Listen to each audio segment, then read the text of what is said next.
بسم الله الرحمن الرحيم، والصلاة والسلام على نبينا محمد وعلى آله وصحبه وسلم.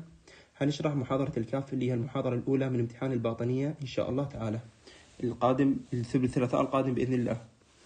يقول لك الكاف هو عبارة عن characteristic sound، صوت مميز يكون نتيجة ضغط مسلط على مكان مسدود جزئيا اللي هو الجلوتس اللي هي الحنجرة مثل ما نعرفها هي مسدودة جزئيا، فمرور الهواء بها يؤدي إلى خروج صوت. حال الصفارة مثلا، هسه من أنفخ بالصفارة حمرر الهواء من مكان مسدود جزئيا، نتيجة لمرور الهواء بهذا المكان حيطلع عندنا صوت. فيقول لك هو characteristic sound caused by forced explosion against an initially closed glottis. عندنا acute كاف وعندنا chronic كاف. الأكيوت كاف يقول لك أقل من 3 ويك، بينما الكرونيك كاف يكون أكثر من 8 ويك. تمام، يعني إذا جاك واحد عنده كاف وقال لك يابا الكاف مالتي صار له 9 أشهر، معناته شنو هذا؟ معناته هذا عنده كرونيك كاف، 9 ويك صاير، معناته هذا كرونيك كاف.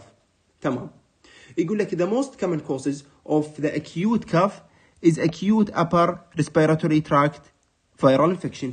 السبب الرئيسي للأكيوت كاف هو الأكيوت upper respiratory tract، الالتهاب الفيروسي للأكيوت upper respiratory tract. تمام، الأكيوت كاف يقول عادة يكون self limited وبيناين، يعني تعالج وحده ما يحتاج لها تدخلات. تمام، يقول لك الكاف is the most frequent symptom of respiratory diseases and it caused by stimulation of sensory nerve in the mucosa of pharynx, larynx, trachea and bronchi. الكاف يقول لك هو سبب جدا شائع، عرض جدا شائع للأمراض الريسبيراتوري، للأمراض الجهاز التنفسي، ويكون نتيجة شلون حيصير هو؟ حيتحفز اكو عندنا سنسوري نيرف بالميوكوسا مال هاي الاجزاء، هاي تحفيز هذا السنسوري نيرف الموجود بالميوكوسا مال الفايرانكس واللارينكس والتراكيا والبرونكاي هيؤدينا الى الكاف، هاي الحالة المرضية، العرض المرضي.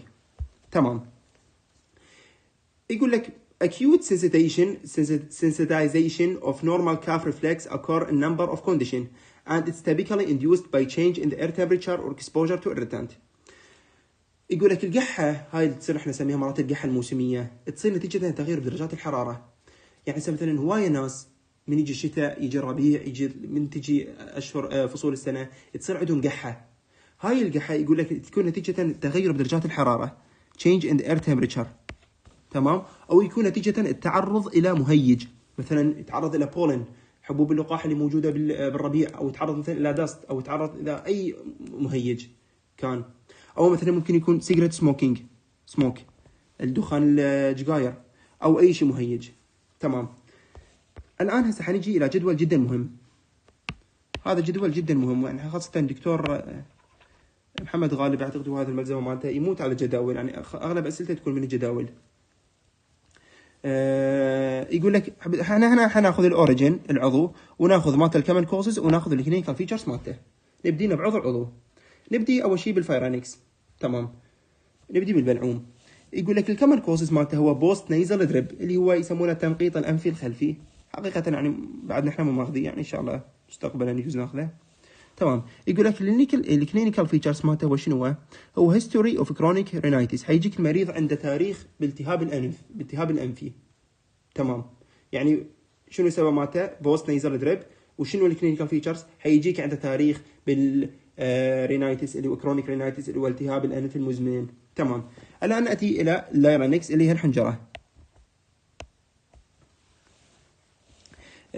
يقول لك الكمن كوزز مالتها تكون لارنجايتس التهاب الحنجرة، أو تيومر، أو ورم، أو ووبينج كاف اللي هو السعال الديكي، أو الكروب اللي هو الخناق. هاي تكون عادة بالأطفال تحدث، الكروب والووبينج كاف السعال الديكي. يقول لك شلون حيجينا المريض؟ حيجينا المريض عنده تغير بالصوت مالته، لأن هي صايرة باللارينكس، فحيجي عنده القحة مالته شوي تغير بها بالصوت، يجيك صوته متغير، مثلا نحكي وياك صوت متغير.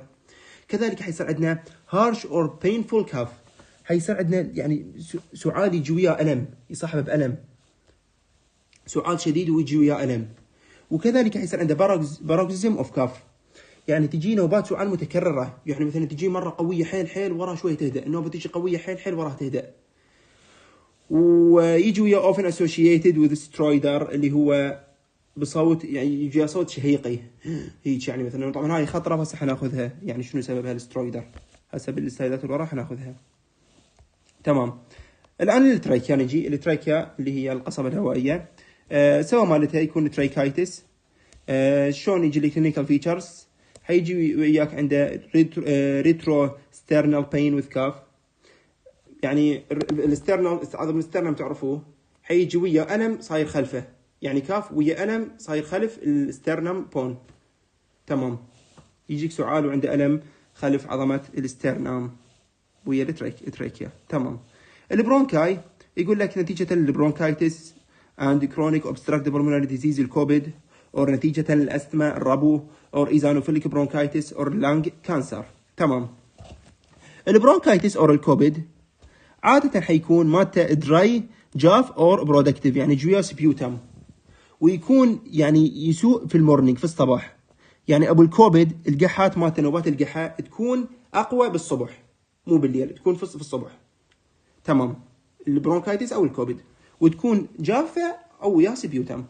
بالنسبة للأستما الربو يوجوالي دراي، عادة ما تكون جافة يعني ما يجيها سبيوتم، وتكون سيئة تزداد حالته المريض بالليل. يعني أبو الأستما أبو الربو بالليل نوبات السعال تجي أكثر من النهار وأكثر من باقي اليوم. تمام. الإيزانوفيليك برونكايتس ثواني من رخصتكم.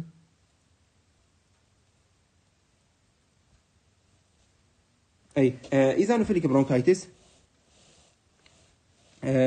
features similar to asthma but airway hyperactivity absent، يعني ما عنده تحسس، لا يعني بدون تحسس. hyperactivity هو مثل ما عرفنا عن hyperactivity هو الحساسية، هذا ما عنده تحسس، يجي يعني يشبه صفات الأستما لكن بدون تحسس.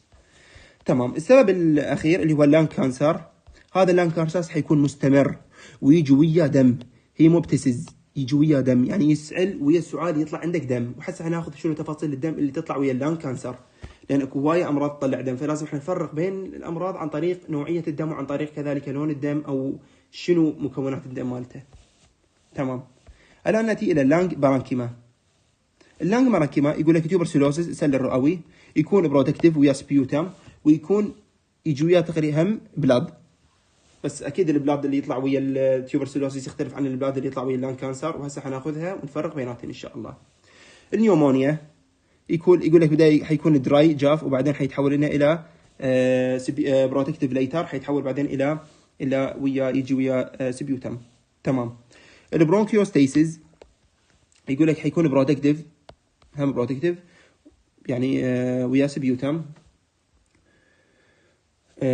بالنسبة للبلمونري أديمة يقول لك اوفن ات نايت، حتزداد نوبات المريض بالنايت، ومي بي بروتكتيف اوف بينك فروثي سبيوتم، حيكون لونه وردي السبيوتم، وكذلك حيكون مصحوب يعني سبيوتم يكون فروثي، يكون مثل اللزج.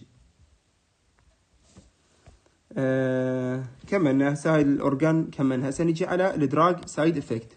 اكو بعض الأدوية حتسبب لنا سعال، حتسبب لنا قحات، اللي هي AC inhibitor angiotensin converting enzyme inhibitor.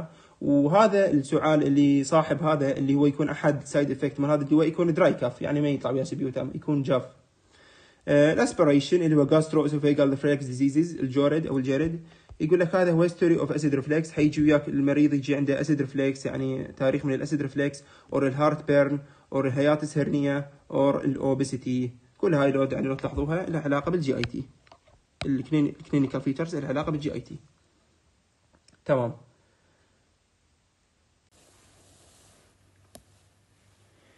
هسه نجي لهاي الصفحه. يقول لك الباراليسيس of the single vocal cord give rise to prolonged low pitched inefficient bovine cough accompanied by hoarseness.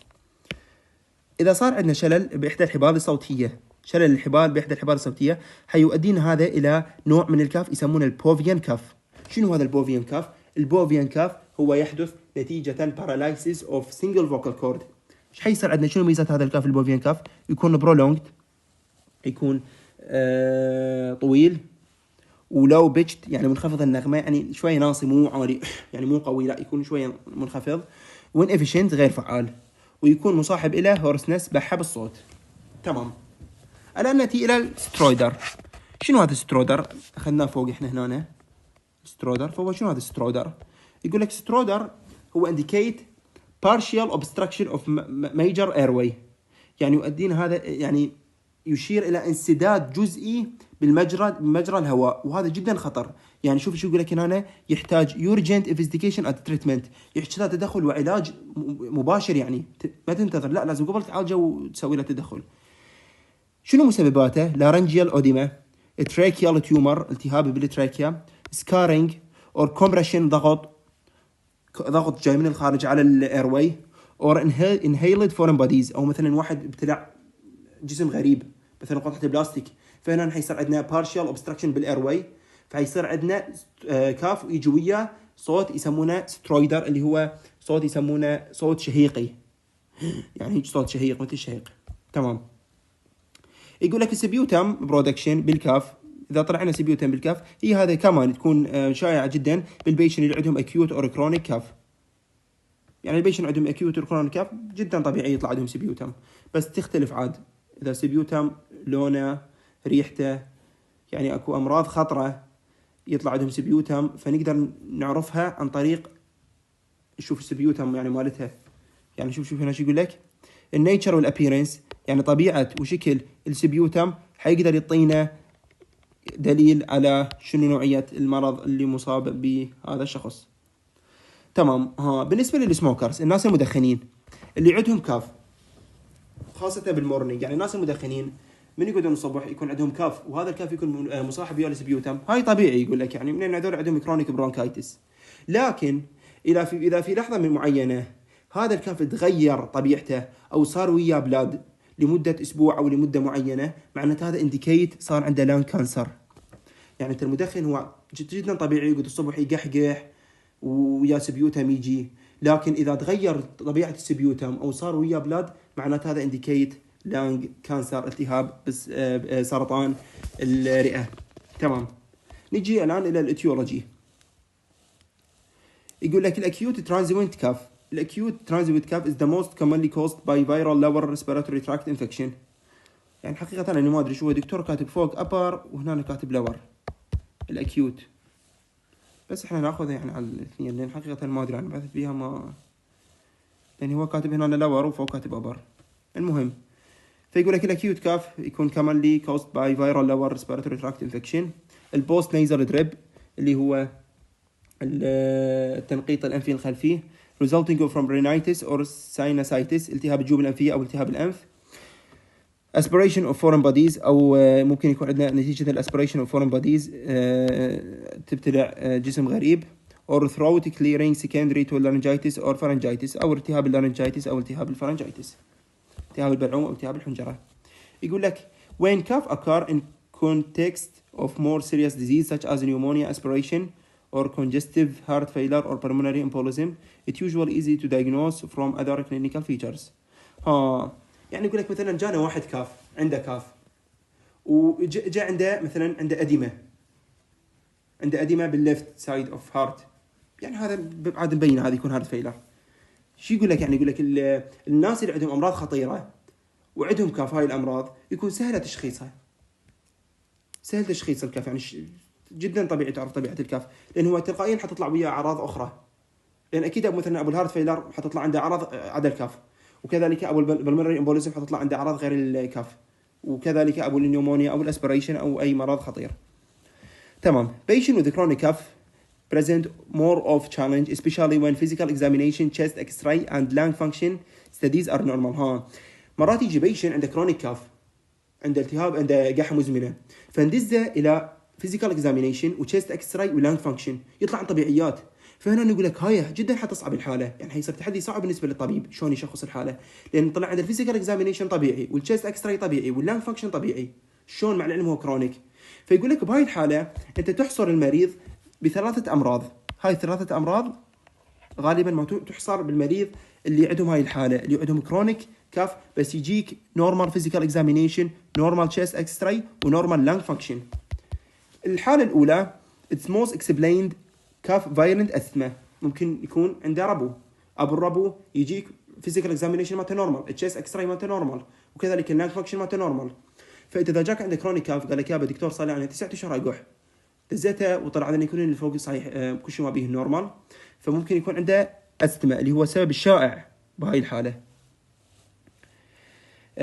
ممكن يكون نتيجة البوست نيزل دريب، نتيجة التهابات أمراض بالجيوب أو بالنيزل مثل رينايتس أو ساينسايتس، أو يكون نتيجة الجاسترو أسوفيجال ريفلكس ديزيز أو الأسبريشن. تمام، هذا الثاني.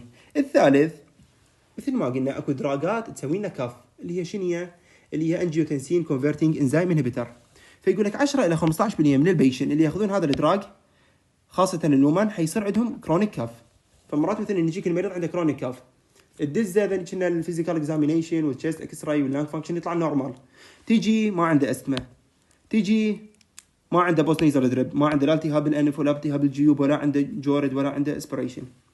شو تسوي وراها؟ تسأله تقول يا بدك تاخذ ادويه، يطلع لك من ضمن الادويه اللي ماخذها اي سي انهبيتر، فقبل تعرف معناته هذا هو السبب سايد افكت طلع عنده كاف، فعاد تغير له الدواء وتعطيه ادويه اخرى خافضه للضغط. تمام. اذا اجاك المريض عنده كاف لازم تساله على 5 اشياء، لازم يعني جدا مهمه تسال على 5 اشياء. هاي بوكت الدكتور ركز عليها، وكذلك من بحثت بالمحاضرة أي واحد يقولوها لازم تركزون عليها حيل جدا جدا، تفيدكم تكون سواء بالامتحان أو تفيدكم باكر عقبه بالطوارئ، أو إذا راح باطنية أو راح جراحة. أي تسأله على الهيموبتسيس، أكو دم بالدم، أكو دم بالكف مالتك لو لا. تسأله على شورتنس أوف بريث، تسأله على الفيفر سخونة، تسأله على التشست بين، هل عنده تشست بين مصاحب ويا الكاف، وكذلك هل صار عنده ويت لوس. وطبعا هاي ويت لوس ممكن يكون عنده كانسر، لأن احنا مثل ما نعرف الكانسر يؤدينا إلى ويت لوس، فهاي جدا مهمة. الهيموبتسيس، الدم، البريثلسنس، شورتنس اوف بريث، او الفيفر، او الشيست بين، او الويت لوس. تمام. الان ناتي الى جدول، وهم كذلك جدول مهم، لان مثل ما نعرف احنا الدكتور محمد غالب يموت على جداول، فلازم الواحد يركز على ذني الجداول، لان احتمال الامسكيوات بس من الجداول تجي بالنسبه للماده الدكتور محمد غالب. تمام. يقول لك الكوزنج اوف كاف عندنا اكيوت وكرونيك، مثل ما قلنا الاكيوت اقل من 3 ويك، والكرونيك مور ذان 8 ويك. الاكيوت كاف بالنورمال تشيست اكس راي، يعني هذول الامراض اذا دزه للنورمال للاكس راي يطلع عنده نورمال، اللي هي شنو هي؟ فيرال ريسبيراتوري تراكت انفكشن، بكتيريال انفكشن، inhaled foreign bodies, inhalation of irritants, dust, fumes. يعني هاي يقول لك هاي التهابات، اي التهاب ايش مره هنا فيرال بكتيريال، او يكون نتيجه بلع جسم غريب او تعرض الى irritant مهيج. تمام. بالنسبه للابرونمال تشيست اي الاكيوت كاف يكون نتيجه النيومونيا او inhaled foreign body. مرات الجسم اذا كان مثلا الجسم البلاستيكي ما راح يبين بالاكس راي، بس اذا بلعت مثلا حديده او بلعت شيء ممكن يبين بالاكس راي، فهم يطلع لنا ابنورمال. تمام. الاكيوت هايبرسنسيفيتي نيومونايتس هم كذلك يطلع عندنا ابنورمال تشيست اكس راي واكيوت.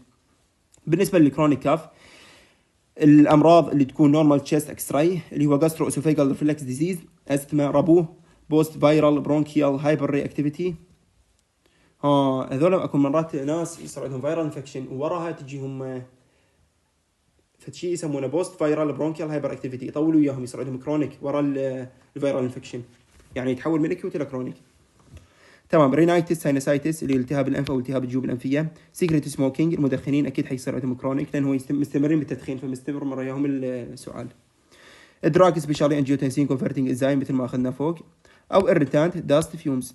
حتقولي شلون هي موجوده هنا وموجوده هنا؟ اقول لك مثلا هذا واحد راح بيت قرايبه واشتم عطر او دخل بانفه ماده مهيجه، فهنا يصير عنده اكيوت كاف. بينما شخص اللي مشتغل معمل يشتغل صار له 6 اشهر، صار له سنين يشتغل معمل، فهنا اكيد حيتحول كرونيك ما يصير اكيوت، لان هو مستمر يتعرض لهذه التهيجات.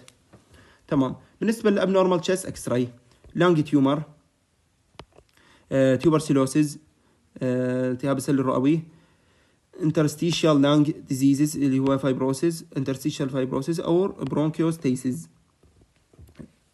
bronchiostasis تمام.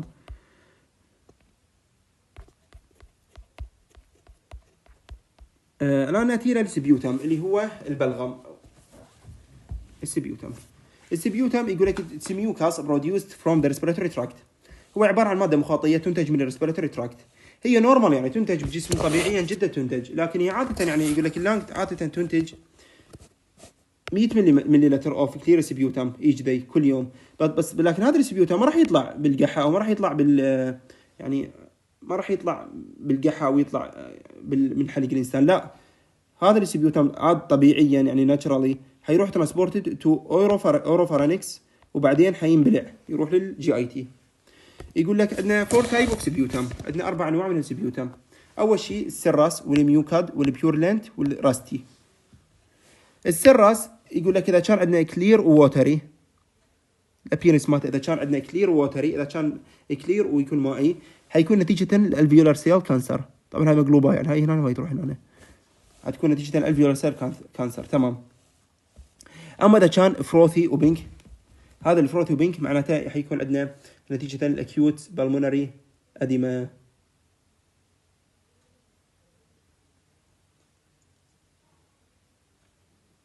اي اكيوت بالمونري اديما. تمام. بالنسبه للميوكويد، الميوكويد يجيك اذا جاك كلير وجراي، هذا شنو معناته؟ هذا عنده كرونيك برونكايتس اور كوبيد كوبيد اللي هو كرونيك اوبستراكتيف بالمونري ديزيز. اما اذا جاء وايت وفيسكايد يعني يكون لزج، هذا يكون استما عاده. البيورلانت اللي هو القيح، اذا جاء يلو اصفر، هذا يكون اكيوت برونكو بالمونري انفكشن، ويكون كذلك ممكن استما، الايزانوفيليك استما. اما اذا جاء جرين ممكن يكون لونجر ستاندينج انفكشن، يعني التهاب طويل، او يكون نيومونيا، او يكون برونكيوستاسيس، او يكون سيستيك فايبروسيس، او يكون لانج ابسيس. تمام. الرستي اللي هو رستي بالريد، رستي بالريد يكون نتيجة البنيوموكوكال نيومونيا، نتيجة البنيوموكوكال نيومونيا. تمام. طبعا هذا نفس الحكي فوق شوية عايدة، بس شوية زايد من يمه، هم حنرجع نقرأ إن شاء الله. يقول لك إذا جانا كلير، يعني يقصد الكلير هذا الميوكويد هذا ويقول لك produce in chronic bronchitis and COVID with non-infective infection. حيكون نتيجة الكرونيك برونكايتس والكوفيد مثل ما أخذنا فوق، كرونيك برونكايتس والكوفيد. إذا جاء يلو أصفر، سبيوتم occur in acute lower respiratory tract infection live neutrophil، هاي نوع حيكون live neutrophil يعني نيتروفيل حية، وبالأستما كذلك الإيزانوفيليك أستما. تمام. إذا جاء عندنا جرين purulent sputum يعني حيكون عندنا نتيجة للديد نيتروفيل indicate chronic infection or COVID or bronchiostasis. تمام. يقول لك البيرولنت سبيوتم is green because laced neutrophils release the green pigment enzyme. يقول لك ليش يصير عندنا جرين؟ شنو سبب هذا الأخضر، اللون الأخضر؟ النيتروفيل مو حتموت، تحللها حيؤدي إلى إفراز إنزيم موجود بها يسمونه فيردو بيروكسيدايز إنزيم. هذا الفيردو بيروكسيدايز إنزيم يكون لونه أخضر، فنتيجة التحلل النيتروفيل حيطلع عندنا ويرد سبيوتام لون أخضر. يقول لك the first sputum produced in the morning by patient with COVID may be green because of nocturnal stagnation of neutrophil. احنا مثل ما قلنا الكوفيد ياخذ لونين من السبيوتام، ياخذ الجرين وياخذ كذلك الميوكويد اللي هو يكون كلير وجراي. شلون؟ يقول لك اذا الصبح هذول المرضى اللي عندهم كوفيد الصبح حيطلع عندهم جرين. ليش؟ نتيجة للنوكترنال ستاجنيشن اوف نيتروفيل، نتيجة صار عندهم بالليل تحلل الخلايا النيتروفيل، فحيطلع عندهم الكاف اول شيء بالمورنينج يطلع عندهم جرين، بعدين عاد حيتحول يعني باقي اليوم حيتحول الى كلير وجراي. تمام. الرستي اللي هو ريد سبيوتام يعني سبيوتام بيدم كان occur in early pneumococcal pneumonia as pneumococcal inflammation caused lysis of red cell. يعني حيجيك سبيوتام وياه لونه احمر، شنو السبب؟ يكون سبب نتيجة البنيوموكوكال نيومونيا. ليش؟ لأن هذا المرض الانفلاميشن يؤدي إلى لايسيس اوف ريد سيل، يؤدي إلى تحلل خلايا الحمى. الآن نأتي إلى الأماونت والتست وطعم أو رائحة أو وجود السوليد ماتر بالسبيوتم أو لا. الأماونت حنعتمد على 3 كميات، أنا هاي ركزوا جدا مهمة. الشيء الأول، إذا جاك المريض وقال لك دكتور أنا عندي كاف، ويا الكاف دي يطلع عندي بيرولنت سبيوتم، دي يطلع عندي بلغم قيحي او صديدي، وصاير لفتره معينه من الزمن يطلع عندي كميه كبيره من هذا البلغم، انت كبر هنا تقول له هذا عنده برونكيوستاسيس، انديكيت برونكيوستاسيس. تمام. اما اذا جاك المريض وقال لك دكتور صار عندي سادنلي كافينج، ويا سادنلي وبلحظه معينه من الزمن يعني بلحظه معينه خرج عندي كميات كبيره من البيرولنت سبيوتم وما صاير له فتره، يعني خرجت بس بلحظه معينه من الزمن وراحت، فهذا indicate rupture of lung abscess or emphysema into the bronchial tree. emphysema هو عبارة عن يصير عندنا نتيجة الالتهاب البكتيري، فيصير عندنا خروج تجمع القيح يعني دائما بالبرونكيال تري. تمام. اما اذا جاك ووتري سبيوتم، لارج فوليوم اوف ووتري سبيوتم، كميه كبيره من الووتري سبيوتم طلعت عندنا بالكاف with pink tinge، يعني او يكون شوي لونه وردي، هذا يدل على وجود البلمونري اديمه. تمام. اما اذا طولت اكثر من اسابيع هذا يدل على الفيولار سيل كانسر.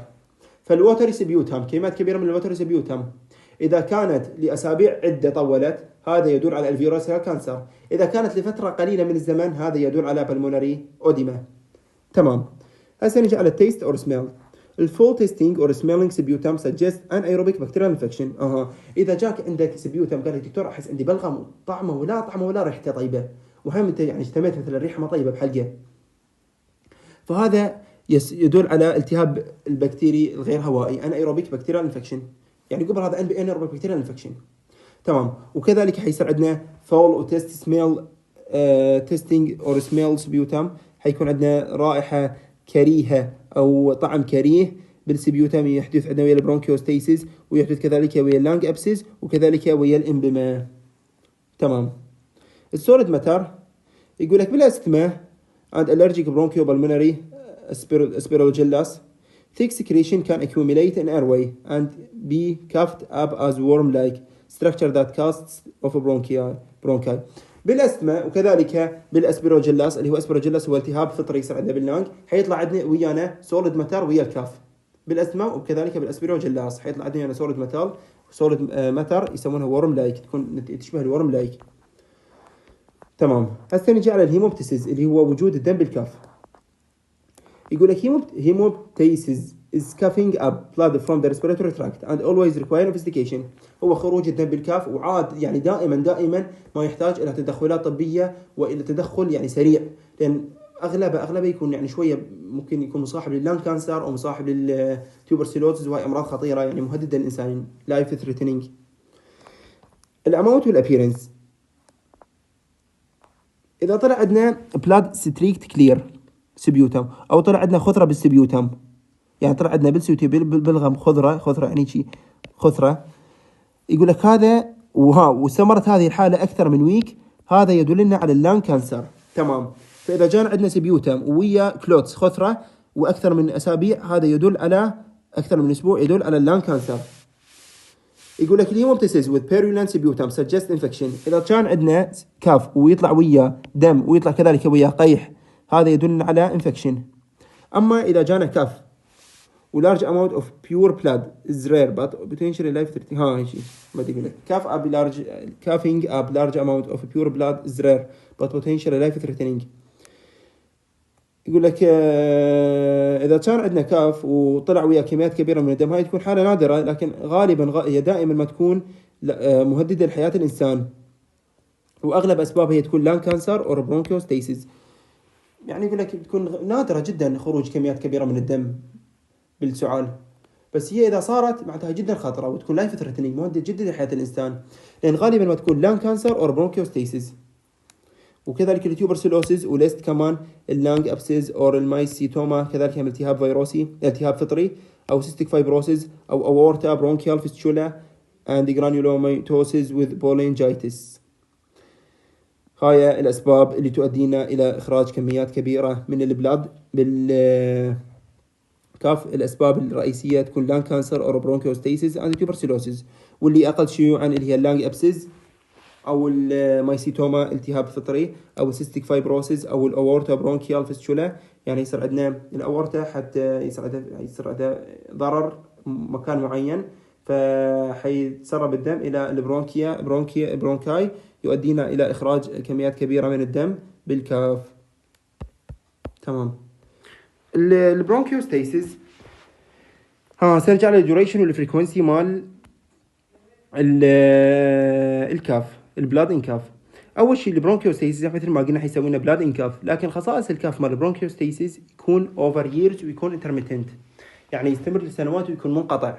يعني مثلا يجي 10 ايام ويختفي 4 ايام، يجي اسبوع يختفي اسبوعين، هيك هاي خلصنا منها. أما إذا جاك بلاد هيموبتيسيس يكون ديلي مستمر، يعني جاك لمدة 8 أيام متواصلة for 1 week or more لمدة 10 أيام، هذا indicate لانج كانسر بشكل رئيسي وأسباب أخرى مثل التوبرسلوزز واللانج أبسز. تمام. إذا جاك single episode of hemoptysis، يعني نوبة واحدة جته من سعال وطلع بيها دم، يعني مثلا قحتين هيك وطلع دم، كميات دم، وجت أشياء وعنده أعراض مصاحبة مثل على ذلك البيوريتيك chest pain اللي هو الألم الجنبي، أو البريثلسنس هذا يسجست pulmonary thromboembolism أو infarction، وهذا يحتاج إلى تدخل سريع. يقول لك الهيموبتيسيز إذا عنده بيشن عنده هيموبتيسيز ندز على 4 أشياء. أول شيء chest x-ray على مود نعرف يعني طبيعة الليجن، نعرف طبيعة التيومر، وكذلك نعرف بقية الأمراض النيومونيا. تمام. ندز وراها على الفول بلاد كاونت اند كلوتينج سكرين، يعني مثل ما نشوف طبيعة الدم مالته، يعني مثل ما نعرف هاي الكاف حيطلع لنا دم، فشوف مالته الكاف يعني شوف مالته البلاد طبيعي لا. كذلك حدز على البرونكوسكوبي اللي هو ناظور برونكاي على مود يشخص المريض عنده مشاكل. ووراه ندز على السي تي بي اي اللي هو سي تي بي اي عبارة عن فحص، يعني حقيقة طلع سي تي بالمونري انجيوغرافي، يعني هم مثل يعني نوع من التستات بعد احنا ما ماخذيها، لكن بس حفظوها سي تي بي اي يجي. تمام. الكوزز اوف هيموبتيسيس عندنا مالجنانت وبيناين تيومر. المالجنانت لان كانسر والاندو برونكيال ميتاستاسيس، هاي المالجنانت. البيناين اللي برونكال كارسينويد. تمام. انفكشن اللي برونكوستيسيس، توبرسيلوسيس، لانج ابسيس، مايسيتوما، سيستيك فايبروسيس. وبالنسبة للفاسكولار بالمولاري انفكشن، فاسكولايتس، بورنجايتس، تروما انهيلد فورين بودي، تشست تروما، كارديك، ميترال فالف ديزيز، هيماتولوجيكال بلاد، هذا والى اخره. يعني انتم حفظوا حاولوا بس ذني من هنا، يعني ذني حاولوا بس تقروهن، هنا تجي ام سي كيو حقيقة هاي تدوخ يعني اي حفظان، بس ثاني سهلات يعني حفظوها مثل مالجنانت لان كانسر واندوكوندرال ميتاستاسيس. البيناين اللي هو برونكيال كارسينويد، والانفكشن بينات عاد هي برونكوستيسيس والتوبرسيلوسيس واللانج ابسيس والمايسيتوما والسيستيك فايبروسيس. الان ناتي الى المانجمنت. البيشن عندي هوبتيسيس شلون نسوي له مانجمنت؟ اول شيء وضعيه المريض ينصح بان يكون ابرايت، المريض ينصح بان يكون يجلس بصورة مستقيمة، وكذلك ينام على الجهة اللي عنده بيها مشكلة. ليش؟ مثلا المريض عنده مشكلة بالرايت لانج، إذا نام على الليفت لانج على جهة الليفت سايد الدم حيتسارب من الرايت لانج إلى الليفت لانج، فلازم إذا المريض مثلا عنده مشكلة بالرايت لانج النوم على الرايت سايد مالته. تمام. وراها نعطيه كميات كبيرة من الأكسجين على عمود نضمن تشبع على مود نضمن تشبع الدم مالته بالأكسجين، وكذلك يسوي وراء ريسيسيتيتد الانعاش. تمام. يقول لك البرونكوسكوبي عادة ما يكون بالاكيوت فيز ديفيكالت. ليش؟ بسبب تجمع البلاد بالبرونكيال تري، لذلك هذا حيؤدينا الى تشوش الرؤية. تمام. يقول لك العلاجات اللي ممكن تعطيها على مود توقف السعال عدة علاجات مثل انتي فيبرينوتيك ايجنت، اسيد ايجنت ترانكزيميك اسيد اور فازوبرسين، بروكوسار، تيري لبرسين. يقول لك هذه تساعد على تقليل البلاد، لكن فعاليتها تكون محدودة. تمام. وكذلك ممكن إذا كان ذلك نسوي له راديولوجي على مود نشوف مصدر نسوي له راديولوجي ونعطيه انستيزيا، نعطيه تخدير موضعي على مود نشوف مصدر نسوي له راديولوجي، واذا شفنا عنده مشكله نقدر نفوت له وراها برونكوسكوبي ونعطيه انستيزيا على مود نعالج المشكله بصوره مباشره. يعني مثلا سوينا راديولوجي طلعت عنده مشكله بالمالت اللانج، هنا نقبل نصيح ابو الاختصاص تعال يابا ينطي انستيزيا يسوي له برونكوسكوبي ونعالجه حالا الحاله مالته. لكن في بعض الحالات قد تكون الراديولوجي صعب استخدامها، او يعني اكو في بعض الامراض صعب تشخصها بالراديولوجي. كذلك ممكن نسوي له intubation with a divided endotracheal tube may allow protected ventilation of unaffected lung to stabilize the patient.